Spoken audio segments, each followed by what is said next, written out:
So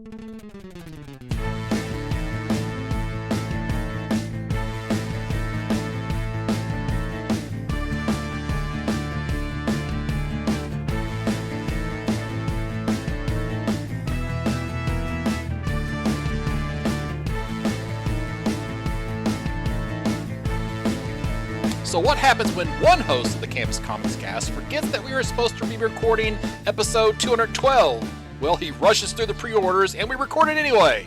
This is Scott Reed and I'm joined in this episode by Mike Atchison. And for the record, it was me who completely forgot we were supposed to record today, but in my defense, I just got back from Gulf Shores last night, so hopefully, Mike, you will forgive me. Hey, of course, I'm a very forgiving person. Okay. And as atonement, I actually went ahead and posted episode 27 of the Road Show today, so it's already out before you even hear this episode. So 27 should be in the feed. I got a text from my co-host from that episode saying, "Hey, that episode's it's downloading right now." I'm like, "Oh, okay. Great." So, as if I had anything to do with the timing of it. Well, we got a couple Go ahead. No, I just said not everybody knows how it all works. How the sausage is made type stuff. So. Well, got a couple of things I want to mention. First is, of course, in the last, I don't remember the exact date now, but it was probably over a week ago now. Peter David, of course, passed away. I've been a Peter David fan for quite a while. I remember his run on The Incredible Hulk, which is probably one of the more important things of his that I read. Of course, that also included Future Imperfect, where the Maestro gets introduced, the future bad version of the Hulk. But I did get a chance to meet him and get a book signed at a comic convention in Louisville, Kentucky he was at. And Peter David used to write a column for the Comic Buyer's Guide. It was this big, giant, oversized newspaper that came out, gosh, I can't remember if it was weekly or monthly. Almost had to have been monthly. But it was called But I Digress. And in one of those columns, he told a fictional story about some of the action figures that were coming out at that time. There was Captain America and Hulk was one of the figures. But so he has all these, it's like the premise of the story is that all of these action figures are sitting around talking to each other about their accessories that comes with them. So it's like the Silver Surfer's I've got this, rolling surfboard, and Captain America's, I've got this, shooting shield, and the Hulk goes, I got a rock. Because all he had with him was a piece of gray plastic. So whenever I met Peter David, I asked him to sign my comic, I've Got a Rock, Peter David. And of course he did Perfect. That. So and he knew what you were getting at. Yeah. It took him a minute. I had to start the story, and then once I started the story, it clicked for him. So awesome. Yeah. So what about you, Mike? You got any fond memories of Peter David's work? I do. I remember I was sort of an Aquaman fan, but I had to admit that there was some blandness to previous stories and runs featuring him. But when Peter David came on with a new Aquaman series where it's the Aquaman with the harpoon hook hand, I thought long hair, kind of, I don't want to say he's a beach bum or surfer dude, because that was more of the later in the movies where they made it sound like that, but he just was a scraggly hero, and he maintained that sort of gruff demeanor that he'd had previously. But I thought that Peter David did a great job with that run. I also liked the Young Justice run. I thought he showed his ability for humor in those. I read a little bit of the Supergirl and Fallen Angel. I know there's kind of a story between Supergirl and Fallen Angel.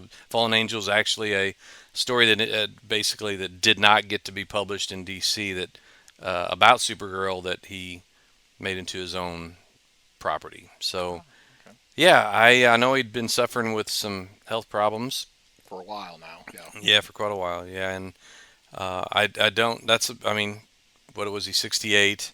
Yeah. That's too young, Hmm. and I think he's one of the. When you start seeing these creators from this era going, it really does start to hit home quite a bit. Oh yeah. So Peter David will definitely be missed, and he had been even the last, not super recently, but even within the last few years, he was doing some like some symbiote Spider-Man books and some other Yeah, things. So he was still writing up until I don't know maybe 2 years ago. It's like kind of like the last time I remember seeing his name. So he will definitely be missed in the industry. So. yeah, All for right. sure. One quick note about distribution. I did get an email from Filbo Distribution. Now, this is a company that is going to be distributing Billy Tucci's like She series, Hmm. plus their own stuff. We've kind of talked about them in some of the previous ones, but they also added Antarctic Press, so they have the books like Ninja High School. I think Ben Dunn does a lot of the Antarctic Press stuff, so they are going to be distributed by Filbo Distribution. So we don't have a catalog for them, so we're not going to be talking about anything from Antarctic Press as far as I know. I don't remember seeing the name in any of the catalogs that we have. But if you are looking for Antarctic Press books, you need to track down Filbo Distribution or talk to your comic store. I feel like this company's been pretty aggressive in trying to track down email addresses to send people because I'm getting them and I don't actually have a shop. So, it's one of those things where they're trying to get the information out into stores. So talk to your comic shop, see about picking up these books, or come up with a way to maybe order them direct as well. So, all Yeah, right, Mike, you got anything else you want to talk about before we dive into next phase? I'm ready to dive. You ready to dive? All right. So, well, I actually have something in Ahoy on page 4. Oh, well, all right. That's alphabetically like maybe the first thing. And Yeah, it's pretty close. So, yeah, I don't know. Do you have anything before page 4? I I don't even do know what if not. there is anything before page 4. So, No, I don't. okay, all right. Well, on page 4, we have the book Ancestral Recall. This is apparently from they're describing them as some of the Milestone Initiative members. So of course, Milestone was the primarily black creator that started things like Static and oh gosh, I'm blanking on some of the other names. Zombie Oh, with an X and uh, Rocket and Icon. So that kind of icon. universe that Mm-hmm. was eventually incorporated into the DC universe. So Yep. this is Jordan Clark, and then Adagun Ilhan. They have this book called Ancestral Recall. But it doesn't say if it's a 4 issue series or how long, if it's an ongoing. But basically, Melvin Waring, he's a painter, and he has the power to apparently bring important black figures in history to life. And when his wife goes missing, he uses this ability to kind of unravel the mystery of what happens with his wife. So, Ancestral Recall from Ahoy Comics. That kind of caught my attention. Yeah, that it caught my attention too, but I didn't put it on the list. I think I had a couple things from marked from Ahoy last time, and uh, I, I really don't know why I didn't write this down because it may be something I'll get. Okay, Mike, I'm like the page after that. oh, okay. We'll go right ahead. On page 7, or going into 9 actually, is the actual solicitation. But we have Sabrina, the Teenage Witch, Book of Magic from Archie Comic Publications. And I just mentioned this because it's that what caught my eye was that these are stories. It's what's like 256 pages for $20, and it features Kelly Thompson on scripts, along with Danielle Page. But it's just a full collection of this Kelly Thompson and Veronica Fish's run. A few years ago. I'm not sure exactly, but I just like Kelly Thompson. She's an Eisner Award nominee, I believe, right now. I think she's got probably the most nominations out of the whole batch this year, and I'm not sure when those votes come in, but it's to me well deserved. You got anything before 13? No, my next is 16. Okay, well, I need you to turn to page 13. which is actually Okay. still in Archie. And I need you to Oh, look at that page and you tell me which one of these 6 covers that you see on this page that I will be ordering. oh. Yeah, Okay. pretty easy. Yeah, Archie Jumbo Comics. Yep. number Yeah. Oh, Archie Jumbo 363. Comics Digest. Yes. Has a volleyball cover on it. So I'm Oh, picking that up. So I'm almost sad that I saw that, but I guess it keeps you from having to order it later whenever I learn about it down the road. we're prisoners of our own compulsions. That's right. So, all right, I'm on 16. So you said you were on.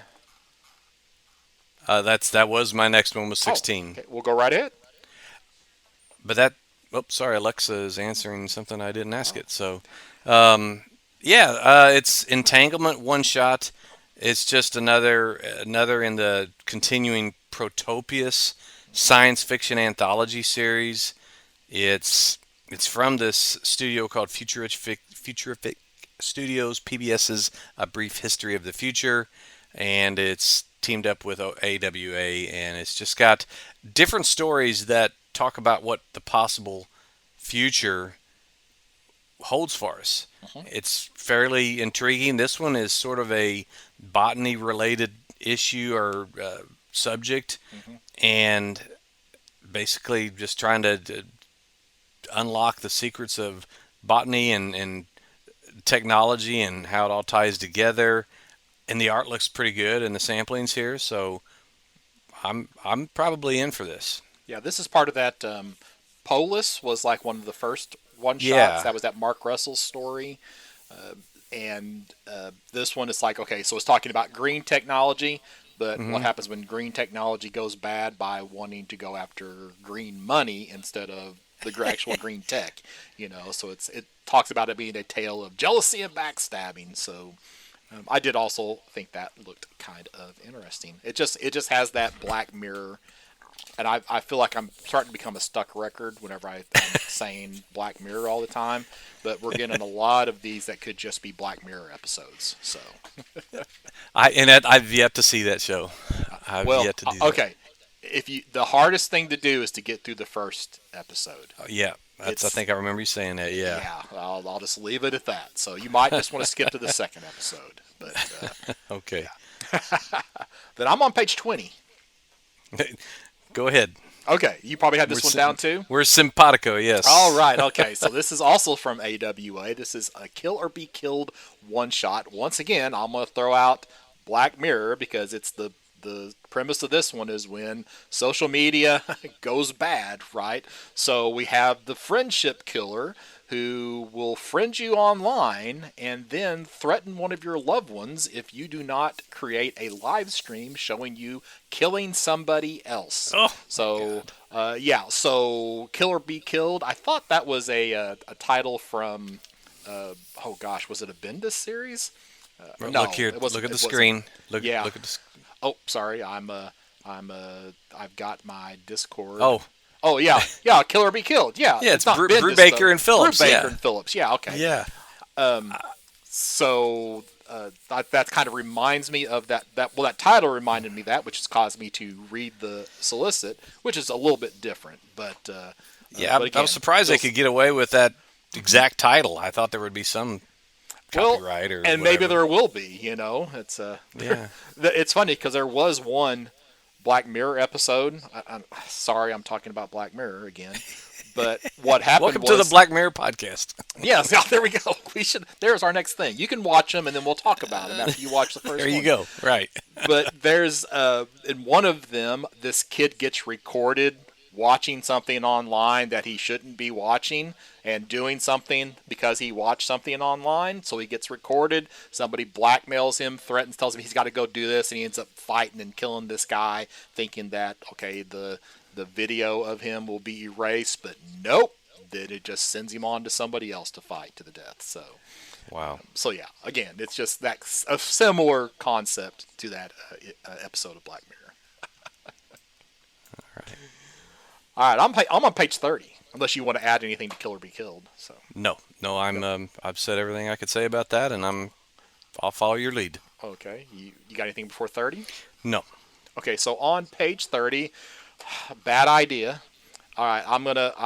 This is like you. Just when you think the gimmicks can't get any worse. All right. So here we have Cul-de-sac, who I've decided that maybe Bad Idea should rename the company Gimmick Idea because this is like a vampire story. All right. So one, they have a cover that the back cover is a mirror image, so that way when you hold it up to a mirror, you see it correctly. So you can kind of see the front cover and the back cover kind of together, kind of tells a little mini story. You can kind of get a picture of that on page 32. But that's not the worst gimmick. The worst gimmick is that they are grading some of these issues, and they have apparently figured out how they can heat up the CGC covers, an actual hard plastic CGC case, and they're putting a wooden stake through the entire case to use it as a little stand up so it's like propped up on display. So this is apparently a vampire book. And if you look on page 38 of the catalog, you can actually see this in action. So you have to order 500 copies to be able to order one of these, and they're only going to make allegedly 36 of them. Now, I'm just going to say if I ordered one of these and I got the 9.4 after having ordered 500 copies of this book, I would be a little salty. But it's Right. obviously ruined anyway because of the wooden Yeah. stake through the cover. Now, I don't know. Maybe, why wouldn't they just like glue it or something? I'm not really for sure, but I'm sure they have their reasons. But they say they are actually melting the case and putting a wooden stake through it, Through the book and all. through the book and the case and everything. Yep, there you go. I tend to agree with you that that is absurd. All right. Really. I mean, okay, fine. Everybody, everybody likes something, I guess, but I Oh yeah. can't imagine, especially a 1 in 500 deal. Yeah, and plus that's one of those magazine-sized books. So you have this Oh, magazine-sized CGC slab. oh, And if that's not golly. enough, all right, if you jump down to page, oh, what page is this? 46 in the catalog, you have The Return of the Hero Trade, which is written by Matt Kent, art by David Lapham. I actually did enjoy the preview story for this series. I haven't gotten around to finishing it yet. It's in my to read pile, but they're having a second volume. So not only is this second volume of the Hero Trade Phase One Project Chimera, they also have a Rob Liefeld cover, of course, Sans Feet, as a variant cover for this book. But the gimmick for this one is a mini comic, and if you look on page 50, they show it as actual size. So remember, these are magazine-sized books, and they have it down into like a, oh gosh, do they That's show like the spy dimension? size. That's like if you're trying to, Mm-hmm. you got some secrets or something, and it's, what is it, maybe an inch and a half tall by an inch wide or something? Maybe, yeah. So it's shrunk down significantly. Good Lord. So yeah, and that's also a 1 in 50 variant. Probably a little bit easier to get, but and You know, display. maybe the Ant Man would like that. Maybe Ray Ah, Palmer, the Atom. I don't know. there you Maybe they go. would enjoy something. It'd be kind of even, yeah, depending on what their size is, they could enjoy that. So this month from Gimmick Idea, I mean Bad Idea, this is what we got. So Gimmick idea. all right, I'm done till CEX, which is Oh, on why? page That's where I'm 74. at. I'm on 60, 62. All Where are right, you? I'm 74. Okay. Planetary expansion, and I know this was an individual series, I believe. So this is just volume one, lift up and take off, and it's from CX. It's illustrated or written by Christopher Rita, illustrated by Alonso Molina Gonzalez, and I I think I liked everything about it whenever I was seeing the individual solicitations, but I never pulled the trigger on it. So this is a $30 240 page book, and I probably will make the investment in it. All right. Got anything else before 74? Nope, Nope. Okay, I didn't know if you were going to talk about First Americans or not. Because you've not talked this about it time. a couple of times. All right. Yeah. So we have Rogue. This is a one shot also from CEX. So the premise of this story is that Jack the Ripper apparently feels like he needs to flee London. So he leaves London and Scotland and goes to America. And Scotland Yard sends an by the book investigator after him. So I would assume that if you are a fan of Jack the Ripper stories, I know there are a lot of people out there, that this would be one you would want to add to your pool list. Yeah, I did see this one. I actually had it listed too. But I like settings like in Scotland Yard or in London, and I know Mike No would probably like a story like this because he's sort of the horror serial killer fan. But yeah, I've got it down to pick up as well. Cool. All right, I'm on to DC. As am I, and yeah, so not until '93 though. Okay, so I've got one before that. So page 86. Okay. It looks like we're at the halfway point, or at least the first part. Is this going to be a 12 issue series or 8 issues, or I don't even know how much of Hush 2 has already happened I don't for know. Batman I've told myself 163. I'm not going to read any of it until I read the original Hush story, and Oh, I haven't started it either. So oh, I'm way okay. behind on this. So the whatever the first part, however many parts there are, that concludes here in Batman number 163. Yeah. All right, 93, Mike. Okay, 93, we have a new Batman title. I know that surprises many, many people, but the difference is it's by Kyle Higgins, and he has Matt Groom along with him. It's a sci fi Batman epic called The Immortal Legend Batman. It's first issue. I don't know if it's going to be ongoing or if it's limited, but these days I always just assume it's limited. But I don't even really know the premise except I'll read it. Humanity broke the barrier between our universe and our universe's shadow. And sounds like Scott Snyder's work there on Dark Multiverse. From the void came horrific apparitions that craved nothing but destruction. From this terror, a legend was born, a warrior who found a way to access the energy, blah blah blah. But anyway, it's Kyle Higgins. He's a pretty good writer, and it's the design of this Batman looks a bit like the Batman Beyond Batman, but it also has a little bit of a darker premise. It looks like it's also got that absolute Batman feel. So I don't know what they're going for here, but I got it. I have it down to pick up at least issue one, see what it's about. So when one adjective isn't enough, we have to have two. It's not immortal Batman; it's immortal legend Batman. Yes, So but the only thing worse than that is having multiple colons. I can deal with one colon in a title, there you but go. not something something colon something Something something something. colon or dash or whatever. Yeah. So and it is an Elseworlds title, so they do have the Elseworlds stamp Oh yeah, on thank you. this issue as well. Yes, thanks for mentioning that. I'm on 97.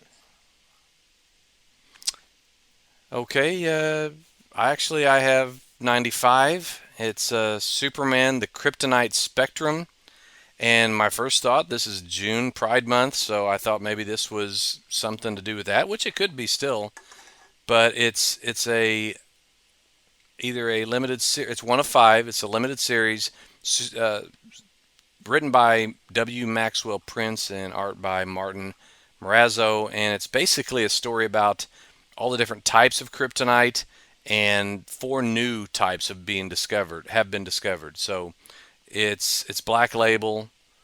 It's which means I guess that it's going to sort of. Sometimes I get confused the difference between Black Label and Elseworlds, but maybe it's more of a mature story. I'm not sure, but I may pick this up. I'm not sure. Just wanted to point it out. Did they? Is this the same team? No, that was Gerard Way that did the Milkman Wars or whatever it was. That was that Young Animals crossover. You know what I'm Yeah. talking about? Okay, yeah, Yes. yeah. Yes. So Yes. different team. Okay. Yeah. Um, but I want to say the art on this, the sampling art, kind of looks a little bit like Frank Quitely, Yeah. just a tad. On page 97, we have Superman issue number 29. I'm only mentioning this because we've got Superman investigating what happened to the Legion of Superheroes. So it's written by Joshua Williamson, and what I am hoping is this might be a springboard to bring the Legion back into the Yes. current DC universe, because there has not been really much going on with the Legion for a while now. Am I missing Not something, Mike? not since the very different design Bendis Legion, Bendis and Ryan Sook, Okay. which had mixed reviews. Yeah, see, I But enjoyed that, but yeah. I think I must have been in the minority on that. I have a feeling. I tell you what, by that time I was so tired of Bendis's writing. I think that I liked the idea. I had no problem with the character changes and different designs. I thought that's something that's just a fact of life when it comes to comics and characters spanning multiple generations. That it's they needed to add some freshness to those characters, but I didn't. Bendis. It just seems like that story totally meandered, and it had some leads or it dangled some threads that never really picked up anywhere, like the gold. I mean, not Hmm. to any extent, the Gold Lantern and Yeah, different, like a 30th century Doctor Fate, things like that. yeah. But That this has well, me excited. there was an event that happened, and it just kind of closed it. I mean, that's what it Yeah, basically was. So yeah. right. Yeah, this has me excited too. I'd like to maybe see the Ariel Olivetti cover up close because I'm a big fan of his. And yeah, so I'm definitely good. I go back and forth on Superman books, but I'm definitely gonna be picking this up. All right, I'm on 112. All right, I got 104. I have a lot. Just forewarn everybody. Okay, so we have a apparently a new Justice League spin-off title called Justice League Red.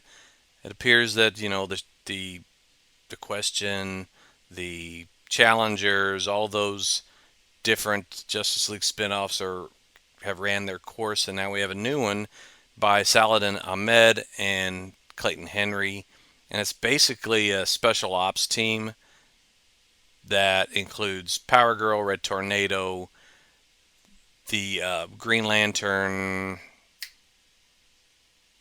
I can't think of his name. Oh yeah, I can't remember his name either. He's like the Middle Eastern. Mhm. It's like Baz or Boz or something like that.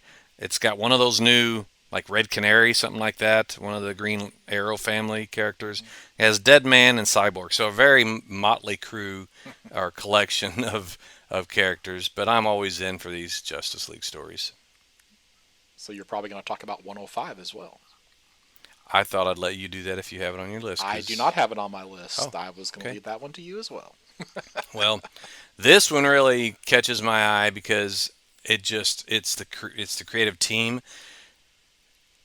Cheetah and Cheshire robbed the Justice League, and it's I it looks like I don't know. Is it a one shot? It doesn't. They never really Doesn't tell you say. Yeah, anything. it does not Yeah, say. I mean, but it's got Greg Rucka on writing and Nicola Scott. That was the team that worked together quite a bit on the Wonder Woman title a few years ago, and I definitely am picking this up. It's a daring heist aboard the most secure facility in the DCU. My only worry is I hope they don't really like wear everybody out on Justice League stuff. Yeah. I don't want this to be, the late '90s again, where there's a a new graphic novel every month. So yeah, So I'm not till 112. So well, I better mention on page 107 we have Detective Comics 1100, and that's still being written by Tom Taylor, but it's also including Rucka, Mariko Tamaki, Dan Waters, and Mikhail Hanin, and several more artists. But it's going to be your typical 56-page oversized, well, not oversized, but just a longer page count for only $5. yeah. That's great, and it's an anniversary issue, so I'm always in for those. Okay, back to you. back to me. All right, so 117, or no, excuse me, 112. Just mentioning New Gods number 9. Now, I would have sworn last catalog this was listed as a 12 issue series. And they have not, it's not listed as a 12 issue series here in this catalog. So I don't know if I'm just misremembering that. Um, but New Gods still has been pretty good. We're going to be doing an upcoming, actually, the next episode, right? We'll be talking about the first 6 issues of this run of New Gods and comparing and contrasting it with the 6 issues of the New Gods by Jack Kirby. That's So, right. just as an FYI, what to expect on 213. I hope I have that number right. Yep, I think that'd be right. Yeah. No, I look forward to doing that, and I'm not quite caught up on New Gods, but I hope it's ongoing. I hope that Ron B stays with it for a while. He stuck around on what was it, Detective for quite a Mm-hmm. while. So I mean, he got I think we got like 20 something issues there. So I'm Right. hoping we get about 20 something at least out of this run of New Gods. Yeah. So I'm on 117 is where I'm at. I'm on 115. Okay. Titans 26. So John Layman's picked up the writing chores on this title a few months ago, and Max Rainer's on the art. But what caught my eye was the Titans are joined by the Doom Patrol. And so these are two teams that have joined forces many times, and especially in the original, not original, but the new Teen Titans Wolfman Perez run. There's some connective tissue with Beast Boy and the Doom Patrol. So, I mean, Beast Boy was raised by Steve Dayton, and he was actually part of the Doom Patrol once upon a time. So, yeah, I'm interested in this story. Anything for 117? Nope. I just want to throw this out there. 117, New History of the DC Universe. There's been these legacy covers for this is the Mark Waid, Doug Mahnke, Dan Jurgens series. It's going to be how many issues? 4 issues. The first two had these incredible legacy covers. Mm-hmm. Now they do not show us the legacy cover here for issue number 3, but I'm planning on ordering based on the look of the first two. I plan on ordering the legacy cover for issue 3 as well, even though we don't see it here. So just keeping that on everybody's Yeah. radar. It doesn't even the covers they show a Mora variant, two Mm-hmm. Mora variants, Yep. and one image is just not final cover. Yeah, that's the Somni main cover. Right. Oh, okay. Yeah, pretty sure anyway. Well, it's, Because it's that, black and white, so I guess maybe yeah, that's why it's not final. not final. Yeah, maybe they're just falling behind on that one. So, and I'm actually done with DC. So, Okay, quick hits here. Two more on the DC side. Uh, on Oops, I typed in the wrong. long page number. On page 123, we have the continuing Resurrection Man Quantum Karma series. This is issue 5 of 6, and this issue features a guest appearance by Christopher Chance, the Human Target. And it's like mixing the 70s with the 90s with these two characters. I liked both of them. I always liked those old Detective Comics stories that had or books that had the Human Target in it, and I really liked the Greg Smallwood, Tom King Human Target series. But I've yet to even read the first issue of Resurrection Man, as much as I talked it up a few months ago. So I guess I need to get on the stick. And then lastly is on page 135. And okay, I've I'd like to say that I've been resisted temptation for many, many years by not buying any previous iterations of Crisis on Infinite Earths Absolute Editions. But I am really tempted this time. It's 600 pages for 125, and I know you can in some of the services you probably could get a pretty healthy discount, but it's remastered from original art. The way it reads, it makes it sound like they have been working on getting original art scans from art collectors around the world to be able to put enough together to put this all with the original coloring by Tolan and Zuko and all of those, Carol Gafford. It's, I don't know. I'm sure it'll have all kinds of additional information for 600 pages. My gosh, that'd be quite the tome. But I think it's going to be my swan song of buying crisis related stuff. And then we can move on from crisis. I'm ready for something that doesn't have that word in it. But yeah, I look forward to this. I mean, if I decide to pull the trigger. Right. Oh, Mike, you will. You know you will. You're, yeah, you're right. All right. I don't have anything until 310. Okay, I bring up something from X Posse, which is kind of like short for Execution Posse Holdings, and it's the Tall Jacks. It looks very manga-ish. I'm not recommending this necessarily for that. What I'm saying is, there I caught in the solicitation it says it's in development with Sony Entertainment. Now I know that gets thrown around quite a bit. Who knows if it actually comes to fruition? But anybody that's wanting to pick up something that may be tied to a series, the premise is a gang member named Stiv who he's always getting in trouble with the other gang members, and I don't know. It's a fictional city called Blood World City, and I have no idea as to the quality, but I thought, well, if it's being looked at for for development, maybe there might be something to it. Well, if it's manga esque, that is quite popular amongst the young kids.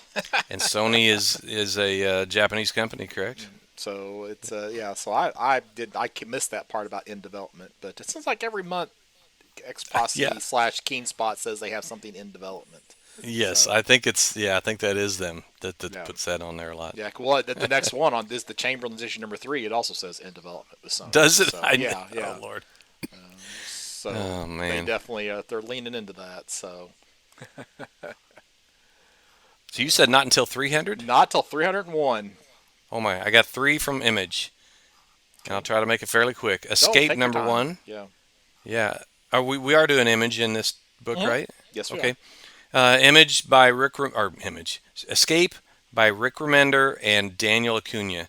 So two really good creators, and this is basically it's a war epic, and the characters when you're first reading it, if you don't see the images, you don't realize they're all anthropomorphic Hmm. animals that are all war heroes, and it basically compares it to Inglorious Bastards meets Black Sad. I don't know what Black Sad is, but I don't either. it, So yeah. So I I, is I that just know misspelled? what could it be besides No, the first part. Bass? Oh, Bass. Oh, yeah, maybe. Maybe that's I don't know. Yeah, it should be an ARD. Who knows? Okay, Oh Black Side is a gosh. noir comic series created by Spanish authors Juan Diaz Canales and Juanjo Guarnido and published by publisher Dargod. So, yeah, so there you go. It's Okay. also anthropomorphic. That's probably the Okay. tie-in. So, Yeah, maybe. Well, Remender's good at some of those darker, gritty type, sci-fi-ish type books. What was it? The something seven or the gosh, I reviewed this with Matt a while back. But anyway, I think I'm going to try it. The next one I have is the Invisible Man, number one of four. So the universe, and it's Universal Monsters, the Invisible hmm Man, number one, and it's the launch of a launch of the month. I didn't know there were going to be any more of these Universal Monster books. I thought the main four were going to be done, and that was it. But they're branching out to other ones, so I'm interested to see where that goes. So I far, actually the did ones I've have read that. of. Yeah, I had that Did on my you? list too. Yeah, I apparently I wrote myself a note when you were talking about tall jacks, and I put the Oh, note too far down, so I copied skipped it or actually a covered it up. couple. Yeah, so I Okay. skipped a couple. So Do you anything want to say about it? It's James Tynan. nope, Yeah. just another 4 issue series for Universal Monsters is what I had down. So Yeah. I like to personally I like to get the blank covers for these primarily just to flip them because I know that there's a lot of people who are fans of the horror stuff, so they would like a invisible Universal Monsters cover to have some type of talk to an artist, get something drawn on them. So I usually pick up the blanks for these. So When you said the invisible or the blank cover, the first thing I thought was, well, it's the Invisible Man, so it's going to Yeah, be a blank cover. blank cover. Yeah, yeah. Oh shoot. So I'm actually on 226. Uh, yeah, go right ahead. Okay, so page 226, you have the. Now, this one, I don't know what to think about this book. The Man Who Dreamt the Impossible, a tribute to Jack Kirby. Now, it doesn't have that in the actual title. The title on the cover is just The Man Who Dreamt the Impossible. And then it says in a little balloon that it's a fictionalized tribute to the incomparable Jack Kirby. And in Hmm. fact, in the story itself, the character is not Jack Kirby, but Jack King. Obviously, Uh, a reference to Jack King Kirby. But the premise is that he's in an old folks home, and a new orderly is basically there trying to, bring life back to Jack King, who was responsible for the creation of a large portion of the comic characters that we hold dear today. So I just thought that just, I don't know, it just feels a little off. But Mike, I do want to point out it's treasury sized. oh, oh, It really? says Oh, I didn't treasury. even notice that Yeah, Treasury Edition. Treasury Yeah. Edition. So guess who's Well, stuck well, ordering it? well, Yeah, well, well, you're well. welcome. Thank you. I better make a note of this here real quick on Yeah. my. So Uh, now I am on 310. okay, well, I have one more in image, Okay. and that is my obligatory nod to a. Uh, well, let me put the page number in there, and well, that's not right either. Where did you go? Yeah, it is. Okay, so Doug Wagner and Daniel Hilliard, they've had this. They did the plastic series and some other stuff, horror, fantastical stuff. And the most recent is I Was a Fashion School Serial Killer. This month they're offering issue 5 of 5, so that will wrap up this miniseries, and I'll be looking forward to see what he does next. I'm still at 310.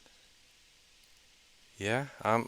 You can go ahead then. All right. I don't have anything So till 316. all right, so 310. This is a massive indies, which is that sub imprint to help smaller publishers who are, struggling because of everything going on with Diamond. From Panic Entertainment. This is, I'm going to call it Tama 1, but it's T period, A period, M period, A period.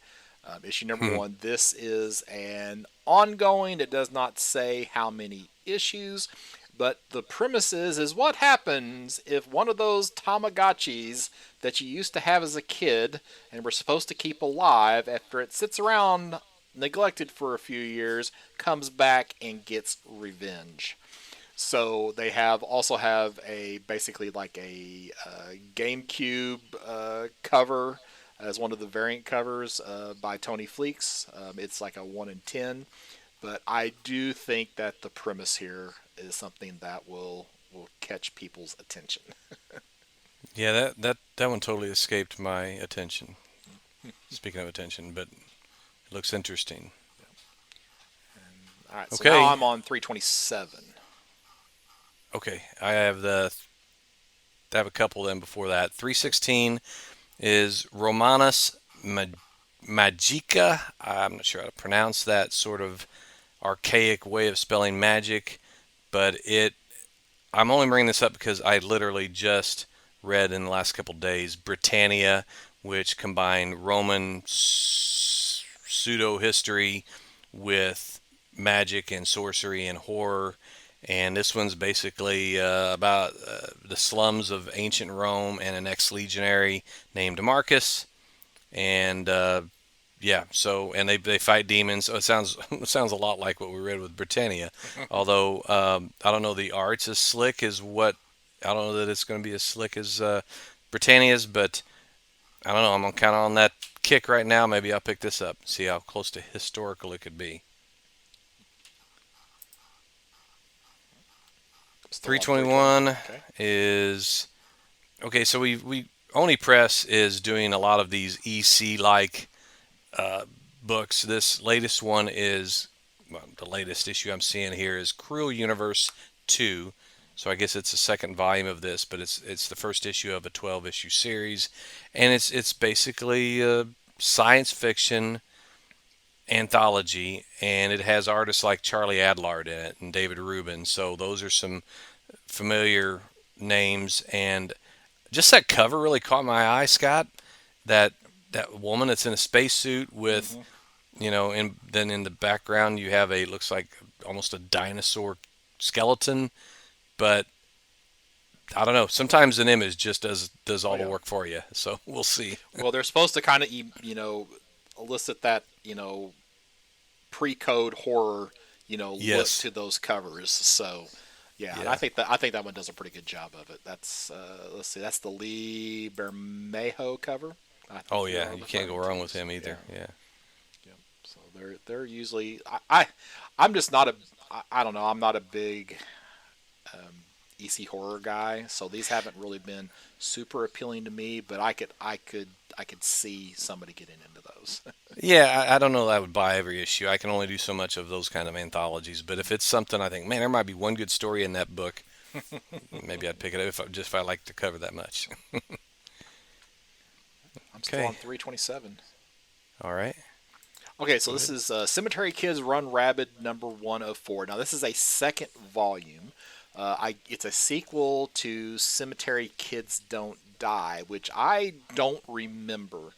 But the premise of this, as I understand it, is it's like this group of kids, it's a VR game that they play while they're asleep, and they kind of get stuck in this virtual world.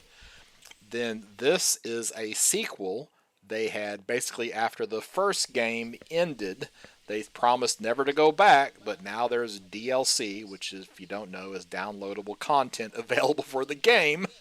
So that's what draws them back into this world. So it kind of has a, I don't know, it sort of has a feeling like Die did, which was Mm-hmm. that 20 issue series from Kieran Gillen. So I may try to track down the first volume, and if I can do that fairly rapidly, then might go ahead and pick up this the second volume of this story as well. Actually, I'll probably wait for the trade. That'll give me more time to find the first volume, which you can order here on page 328. Oh yeah. And But for retailers, these are returnable. At least the cover A through C versions. okay, I don't know if they do that for all of the only press ones, but that one is. that's the only one they list that on. So I just thought that was interesting. I'm probably gonna, like I said, I'm gonna try to track down that first volume. Okay. I'm into tomorrow's. Okay. Then I got two things to mention. One isn't really a particular book. It's just the fact that this is the first time I've seen 2000 AD in any of our catalogs, and it's in Lunar now, and we have just a whole slew of things. Judge Anderson, I've heard of that character. Uh, it's some of this might be reprints because they're talking about John Wagner and Alan Grant, and you know Brian Boland. These are all possibly some stuff from uh, from the old days. But I just want people to know that 2000 AD is alive and well, and you can pick something from the Lunar catalog. And then my last one before tomorrow's is 411 on page 411. We have under Titan Comics. Again, that's the first time Titan is in, I think, this catalog. But it's the first 60 years, Marvel's Daredevil, the first 60 years. And it just seems like a good reference book. It's a full color hardcover, 128 pages for 25 bucks. I mean, I don't know if it's straight up an art book, but it's probably got a lot of good art in it and some interviews or some articles. So anybody that's a Daredevil fan, which I know Scott you are, but Mm-hmm. I don't know if you don't really buy a whole lot of reference books, do you? No, I usually don't. I just don't know when I would read them. I can't even hardly get to all my comics, No, let I know. alone Well, read to reference let that stop documents. you, come on. That's all I got. All right. Well, I've got to throw this one out there on page 419 from tomorrow's. You have comic book creator number 40, Oh, I knew remembering it. Dave Stevens. And in addition to collecting comics that have volleyball stuff in it. I am collecting Dave Stevens covers, and this apparently is a unpublished Dave Stevens cover. I wondered Okay. that. Yeah, I it says, behind a previously unpublished cover, CBC number 40 celebrates the life and art of the great Dave Stevens in a Oh, special double-sized issue. So I will probably go ahead and pick this up just to, as a try to be a completionist on the Dave Stevens stuff. I'm scared that this is going to turn into a Michael Turner thing where oh, they're going yeah, and finding every single image that they can find that he ever drew at a convention and turning it into a cover, which is kind of what's happened with Michael Turner. yep, But so I may, I may get to the point where I say, I'm going to limit it to things that were actually published, that were yeah, intended to be covers, but I'll bite the bullet on this one so they can get me yeah. once. Let's see if they get me twice. Well, I'm telling you, it would be hard, depending on the quality of the material, and everything I've seen him do is high Mm-hmm. quality. But I'm getting this too. It's Okay, cool. it's it's right up my alley. I'm not the Dave Stevens fan that you are, but I'd like to see what's on the inside of it. I got lucky. One of the last collections that I bought had like 3 or 4 Dave Stevens covers in it that I Oh, didn't own really? Oh, previously. Yeah, dude, so that was nice. those benefits of buying and selling comics. Mm-hmm. Nice. And I think I am finished with. Yeah, I'm finished with the next phase.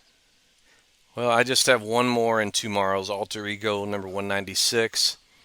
It features basically early Superman artists. It's like the second of a two-part coverage of a book on those artists, and it's got a focus on Wayne Boring and Win Mortimer. And I, I probably would get this. I don't get every Alter Ego and every back issue, but this will be one I'll probably get. And I got one more thing before we go to Marvel, Okay.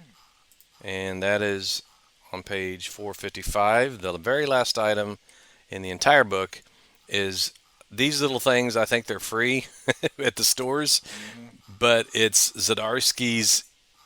uh, Zdarsky Comic News. This is issue 14. It's only like 4 or 5 pages long, but you really get to see how funny that guy is in these books, or these little pamphlets. And this one is basically Ryan Stegman is like a guest editor or writer in it. So anyway, I when I get to shops, I try to see if I can. I've picked up all the old Zdarsky ones, so going forward, I'll be picking these up too. It's just pretty funny stuff. It says it's 16 pages. 16. Okay, well maybe it's increased. I don't know. Yeah. This one's like plus an interview with legendary comic artist in giant letters, Sean Phillips, and then underneath it says and Ed Brubaker. Yeah. Right. Yeah. Isn't that funny? Does he not talk in the whole thing? Is he just sitting in the room? I don't understand. Well, Mike, I hear you have a marvelous segue to take us into Marvel. Yeah. I've got a little story here that I can't wait to share with some people. So, my wife and I recently went on vacation to Myrtle Beach, and that was, what, a week, 10 days ago we were leaving. And when we got to the airport, we went to a little restaurant there to eat some breakfast, and my wife noticed a couple behind me. My back was toward them, so I didn't see them, but he had a little satchel with a Marvel emblem on it, and I looked around at the satchel and I seen that it looked like art size, something that you would carry art in. So I mustered up after they were. I wanted to wait till they were finished eating. I'm not that rude. I wasn't gonna like, hey, so I waited till he stood up, and I stood up and said, "Hey, I'm sorry to interrupt, but I see you have a Marvel emblem on your bag. Are you associated with Marvel?" And he says, "Yeah, yeah." He says, "You heard of the character Carnage?" I said, "Well, yeah." He goes, "I created Carnage." I said, "You're Mark Bagley," and he goes, "That's right, right the first time." And he goes, and I shook hands, and we, got a little picture together, and just told him I really enjoyed everything from the Spider-Man work he had done. I mean, he's like one of the the consummate Spider-Man artist over the years. Hmm. And when he came over to DC and worked on Justice League of America with James Robinson, so kept it pretty brief. So I thought that was the end of the story. Then my wife and I proceed to get on the plane, and lo and behold, sitting across the aisle from me Ah, is Mark Bagley and his wife. ah. And he caught my eye, and I'm thinking, okay, he's probably like, oh, this weird guy is gonna haunt me the entire flight. And I looked at him. I said, I promise I did not plan this. And he just said, I bet. and so I said, yeah. So anyway, didn't say another word to him. And then as I'm sitting there reading my book, I'm reading a graphic novel. I notice out of the corner of my eye that he's sketching. And he's left-handed. I didn't know that, by the way. And he's sketching, and I'm like, that's weird. If he was doing a commission, he probably wouldn't do it on a bumpy airplane ride. Yeah. And I'm like, I wonder, I just wonder, could it be? Would he be doing this for me? And I kept my mouth shut. And sure enough, maybe half hour later, he leans over and says, "What's your name?" And I told him, "Mike." And he goes, "Okay." And then I see he puts on this Spider-Man sketch that he drew on the back of a sort of a little cardboard sign, white cardboard, kind of like a magazine side backing board that he used for the show he was at in St. Charles, Missouri, and just given the times he was going to be, the signing times that he would have. But he drew a really cool sketch of Spidey, and he put it to Mike from Bagley, and I was just gobsmacked, and of course thanked him, and that was basically it. We were getting off the plane, and he said a few things, and yeah, it was a really fun story. Yeah, I was trying my best not to just spend the whole time asking him questions and talking to him on the flight, but That is yeah, cool. I think he appreciated that part. Oh yeah, yeah. You know, if I was ever in a situation, I'd be like, okay, I'm here. If you want to say anything to me, feel free. Right. Hey, I'm an open book. Just There you ask go. Just anything talk you to me. want. Talk to me. Yeah. Oh, yeah. If you're just looking for somebody to talk to, I would be happy to do it. Yes. Right. It was wild. Yep. All right. So my Oh, he first did second bar. one last thing. He just said when I told him my name, he goes, "Oh, that's my twin brother's name." That's something else I didn't know. He has a twin brother Oh, named okay. Mike. Yeah. So okay, on to Marvel. On to Marvel. All right. I'm on page 4. Okay, go ahead. Okay. Well, I'm actually going to back up to page 3 because now I want you to look at this. Also says Marvel Treasury Edition. However, it's just a variant cover for Fantastic Four #2. So this is one of those, Disney variant covers where they've got Disney Oh, characters as Marvel characters. So you've got Mickey Mouse as Mr. Fantastic, you've got Minnie as the Invisible Woman, you've got Donald as Human Torch, and you got Goofy as the Thing. But it does say Marvel Treasury Edition across the top. So sure does. may have to make a note about that just in case. Oh my gosh. But it's probably not treasury size. So if you're just going to limit it to treasury size, then that's your out. Yeah. Yeah. Yeah. All right, page 4, we have X-Men of Apocalypse Alpha #1. This is apparently the X universe returning to the Age of Apocalypse storyline. Now, this has been they've had some visits back to Age of Apocalypse, and even some of the Age of Apocalypse characters have snuck into the 616 universe. But apparently, they are going back again, so they're back to the well for Age of Apocalypse. And I know there are a lot of people who are big fans of that series or that initial story run whenever it came out. Yeah. Then on page 6, we have Marvel All in One as opposed to Marvel 2 in One. So this is the Thing versus the Marvel Universe. This is also a 50-page story where every page is a splash page. So that obviously is going to shorten the storytelling, which is probably why they upped it to 50 pages instead of your regular 22 pages. But it's written by Ryan North, art by Ed McGuinness, and there is a Saturday morning cartoon variant and a Peach Momoko variant. But I just think it's kind of interesting that they have the all splash page, and been done occasionally, probably most notably in Superman 75, where you had the death of Superman.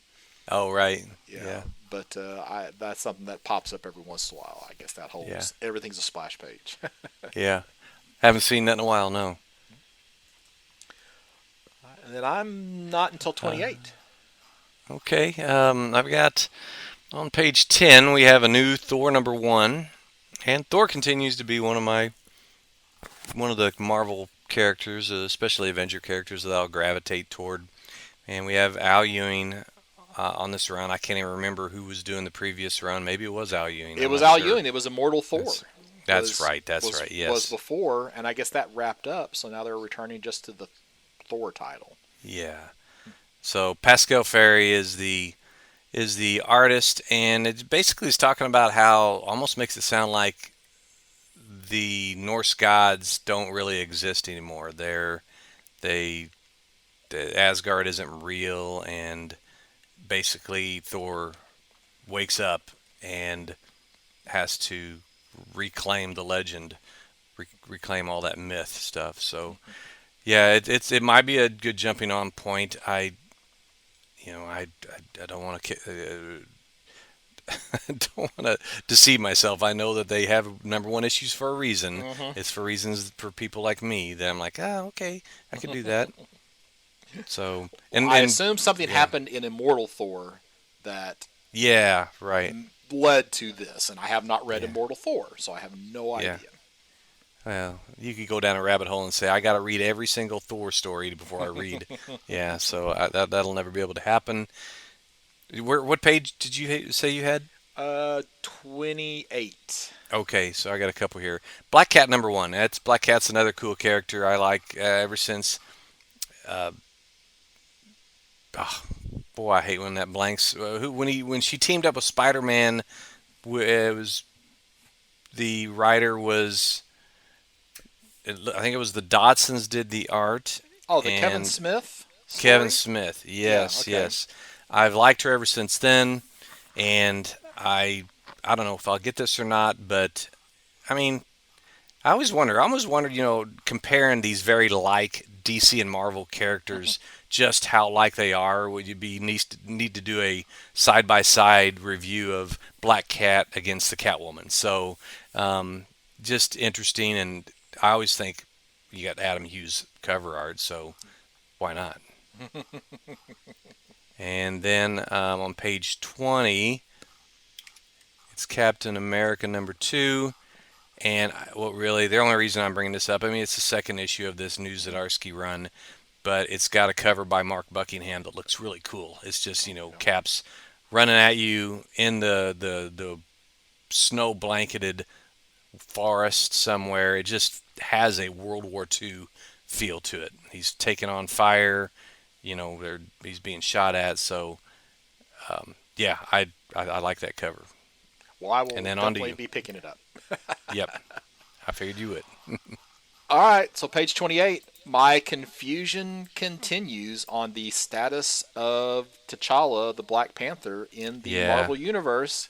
So, all right. So, I'm just going to talk about a few pages here. So, first we have Marvel Knights, The World to Come, #3. This is a story by Joe Quesada, Christopher Priest, written by Christopher Priest, art by Joe Quesada. So this is basically saying the most shocking story of 2025 goes from Wakanda to New York City as some of T'Challa's history is revealed for the first time in the wake of his death. All right, so there it just says Mm. T'Challa is dead. All right, now one of the shocking revelations is that if you go to page 29, and I saw this run across the feed, but if that feed is correct, then what we see here on page 29 is T'Challa with his white son.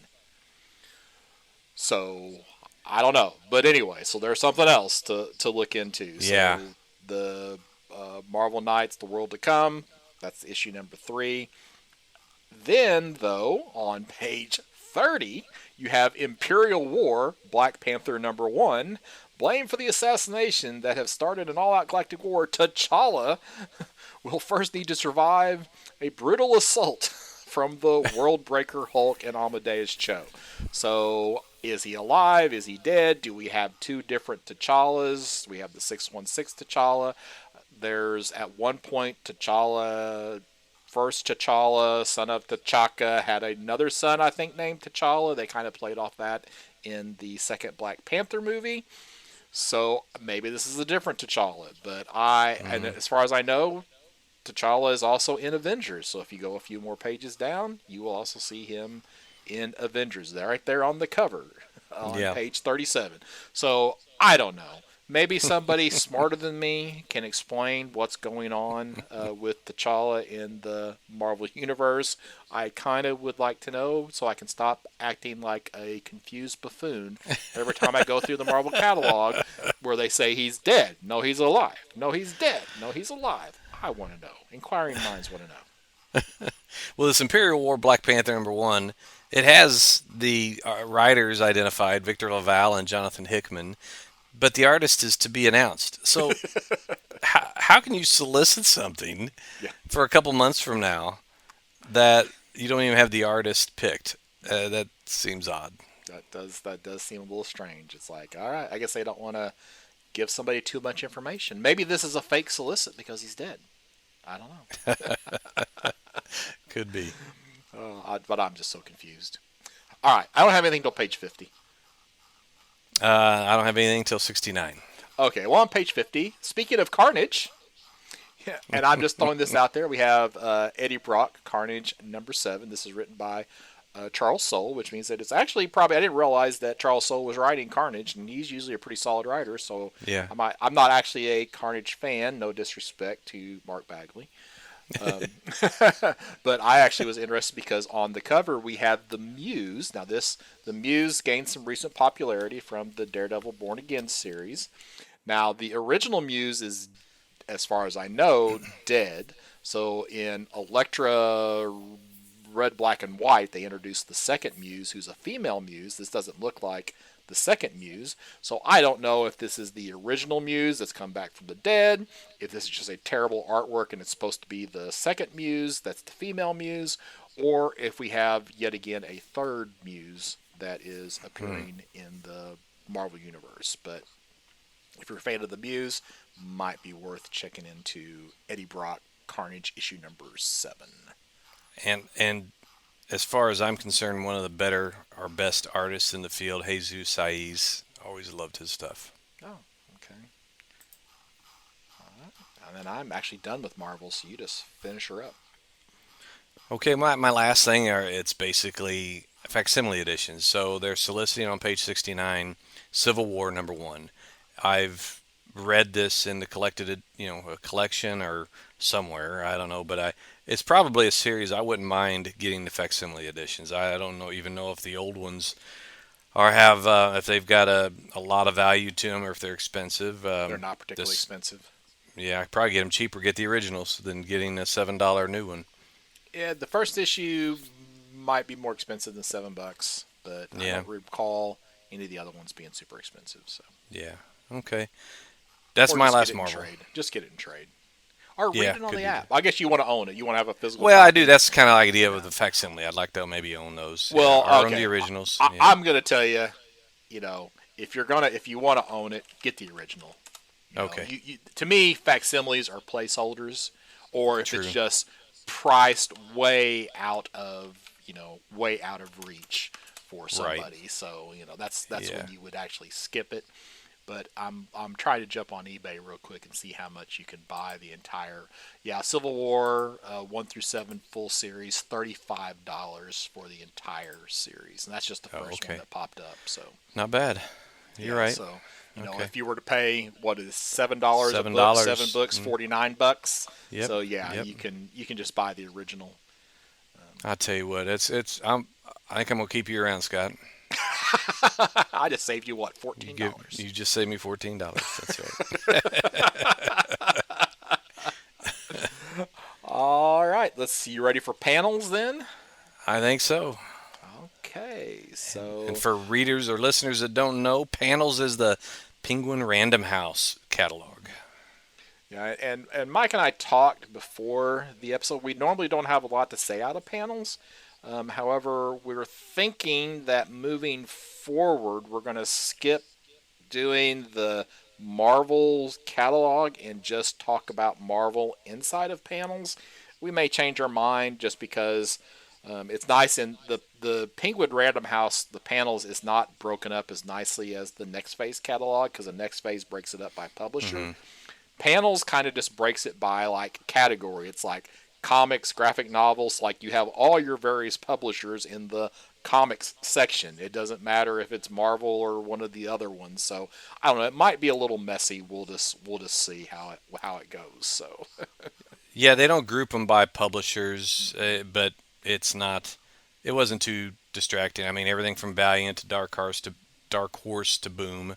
So so yeah, anyway, just throwing that out there. We may do a slight change in formatting moving forward. So all right, I'm on page 25. I was going to talk about Bloodshot, but I don't think it's worth talking about. yeah. Okay. I'm on page 8. It's Powers 25 from Dark Horse, and it's by Brian Michael Bendis and illustrated by Michael Avon Oming. And so this is the 25th anniversary. I don't know if it's a new series or if it's a reprints or what, but it's a Powers is a series I've heard of but never actually read. So I don't know. It could be something to check out. Different artists it looks like on each issue. So Yeah, it looks like they've yeah, got 12 some, issue yeah, series. Yeah. Mike Mignola, Stan Sakai, David Back, Alex Malev, Eric Powell, Jill Thompson. Huh? So that's definitely Wow. some good names there for artists. And I guess Michael Avon Oeming, I think he was the original Yeah, I think so. artist. Yeah, so Yeah. he's going to start it off, and then they're going to switch up the artists moving forward. All right. And then I got page 14 if you don't have anything Nope, before that. 25 is where I'm at. So Okay, so I'm just going to mention this probably again every month because I'm really loving it so much. It's one of the few books I read as soon as I get it. Minor Arcana by Jeff Lemire. So he's doing the right and the art. Well, in this particular one, he's got someone else doing the art, so maybe he's getting behind. But yeah, it's from Boom Studios, and it's so far been maybe my favorite Jeff Lemire stuff. okay. Still on I'm then 25. I'm good until like way up there in 113. Oh, okay. Well, then I've got two before you, and I'll be done then. So on page 25 from Distillery, so happy to talk about Distillery, we have Life Number 6. Now, I am mentioning this because I thought this was a four-issue series and did not order issue number 5. So it turns out I now get to go track down issue number 5 and try to pick this up. Now, I've only read the first issue of this series, so it's written by Brian Azzarello and Stephanie Phillips, and it wasn't bad. The premise was it was a flip book, and that the two stories were supposed to be separate, and then they were going to join, at some point. But you see the stories join at the end of the first issue, so the whole flip book concept now is just a distraction because it's Hmm. like, okay, what order do I need to read this? It kind of becomes a pain. But I'm more just venting my frustration that I thought it was a four issue and it's a six issue, and now I got to track down issue 5 because I didn't order it. Darn it. And then from IDW on page 27, we have Event Horizon Dark Descent. So this is a new ongoing. It doesn't say that it is a limited series. This is based off of the movie Event Horizon, which I don't remember being a great film, but I don't know. I don't know. I don't remember much about it, but I know Hmm. it has a bit of a cult following. Event Horizon does. I think it had Sam Neill as one of the actors that was in that movie, and they're basically the Event Horizon is referring to a black hole, so they're using it for travel purposes, and if I remember correctly, they end up basically in hell. So this is Hmm. playing off of that movie. So we have Event Horizon Dark Descent number one. Not familiar with the creators, Christian Ward as the writer, Tristan Jones is the artist. Okay. And And I'm done. all right, my last two. We got one here. It's not even a book recommendation. It's just a rhetorical question. So on page 113, if you will fast forward to that page, Scott, Okay. how does a young kids and young adults section solicit a book called "Here Lies a Vengeful B Word"? Yeah, there you go. I was flabbergasted seeing that. Yeah, that's So probably a mistake. Let's see if I can take a closer look at that. So, I uh, mean, that's on. Yeah, it's like the art does and that. it It's says not like it's a Disney. It says it's Disney young does it. adult. Oh, Yeah. Holy golly. smokes. Yeah, it's like a So, gravestone where it says that on there, yeah. and Well, it that's the just title of the story as well. yeah. So, Oh my heavens! So yeah, Disney just had to Disney point that out. Publishing Group. Wow. My Oh, last thing is a prose book, and you don't. I don't do this very often, but I was just scanning through this catalog, and on page 205 we have Before Superman. I want to say I've seen this solicited before, but it's basically superhumans of the Radium Age, so it's all pre-Golden Age stuff and characters and superhero or superhero analogs that existed in fiction prior to the Golden Age, which they call the Radium Age 2000 or 1902 to 1928. okay. Now, but here's the question: is that actually a book that's about those characters that predate? Because, like, I read the last line of this. It's like, so Thomas Dunbar, one of the first Oh, lab-created superhumans, Zoo and Iva, superwomen who contemplate the extermination of us mere mortals, thanks to George Bernard Shaw and H. Rider Haggard and Alfred Jerry's Andre Marsuli, a scientist who develops a super sexual capacity. And it's like, that hmm. doesn't sound like, No, it characters. doesn't sound like a reference book or a No, nonfiction, does it? yeah, it sounds like it's a fiction It's book. it's okay. It's stories and excerpts anthologized. So yeah, maybe it does have fiction stories in it. The weird and Yes. wonderful stories of the ancestors of today's comic book and cinematic superheroes. Yeah. So yeah, maybe it's more just showing some actual stories from that age. It might not be as good, depending on what you consider good. You know, Yeah. hard telling. It's what I don't even know what the price is on it. It just says explore It's more. So that's 1995 is the okay. cover price. Yeah, So and yeah, it's yeah. Let's see, 124. Is this Ralph 124? Man, I confused about what's actually in that book. I yeah. saw that too, and and it's Yeah, actually there's okay. So apparently there's also a series of these. Um, that's probably where I've seen it. Yeah. yeah. So there's like Yankees and Petrogard. There's the Hamptonshire Wonder, The Greatest Adventure, different artists or different writers on all these. Okay. The Heads of Okay. Cerebus and Other Stories. So it's all part of this series, Yeah. apparently. Well, So, full disclaimers. You don't have to follow my advice, folks. oh yeah, Buy at your own risk, there you go. Yeah, and I will yeah. buy at my own risk.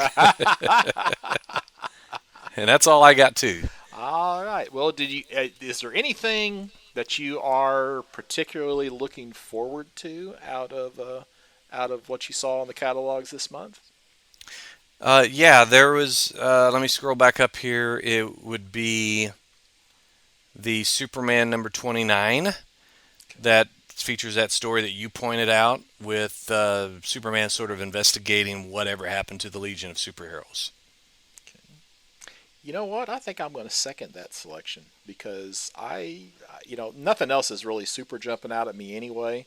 Hmm. I'm probably most looking forward to finally reading the Captain America Chip Zdarsky series, that you had talked about. But I think of what we talked about, yeah, I think that the just the hope.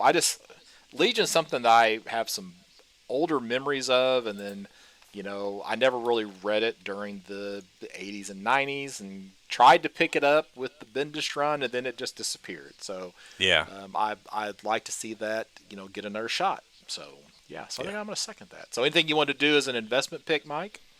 Well, knowing my predilection for making bad recommendations, I'm going to stick to that Okay, and say the Tall Jacks because, like no other book, it's in development with Sony that's right. Entertainment. Okay. Well, I'm going to go with Tama number one. The neglected Tamagotchi coming back for Oh, revenge. I mean, that could actually yeah. happen, Mike. That Yeah. could be a real headline sometime in the near Right. future. So Absolutely. that's actually how AI is going to win.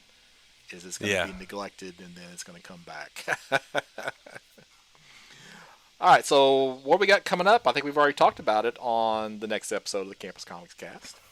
Well, yeah, episode 213, we will do a review of sort of a first five of the old New Gods and also a review of the first storyline of the new New Gods by Rom V. Cool. So that'll be our main topic. We may do the other stuff, CLZ Shake and who knows what else, but I think that'll be enough content Yeah. reading those, what it'll come up to about 10 or 12 issues total. I So think we decided to do 12. I think we tried to do 6 yeah, and 6. So it'll be the first 6 and 12 issues. 6, So if yeah. you want to read Okay. along with us, feel free. Mhm. And then, Mike, if somebody want to reach out to you beside podcasts at birdcomics.com, how might they do that? I'd first point them to our Facebook page, Campus Comics Cast on Facebook, and then I've got a Mike's Comic Shop Roadshow account on Blue Sky, and I've also got Mike at comicshoproadshow.com email address. Do you want to talk about the latest episode of the Roadshow that dropped? Yeah, I teamed up with Professor Alan Middleton of the Quarterbin podcast and a few other podcasts to go along with that. He helped me review a book called Richard Stark's Parker, the Hunter by Darwin Cook. It's an adaptation by Darwin Cook because this book and some others are based on the original author. Richard Stark is a pseudonym, but he probably wrote 100 books at least, novels. I don't know if all of them were Stark or not. We talked about that, but it's a book that was recommended at Titan Comics in Dallas, Texas, where the owner Jeremy had a really good interview with him. So that's out as of today. Yes. All right, and I'm Scott Reed. You can find me at burgcomics.com, burgcomics.com, where you'll find links to my social media pages and eBay store. And we'll be back soon with Jack Kirby's and Ron B's New Guys.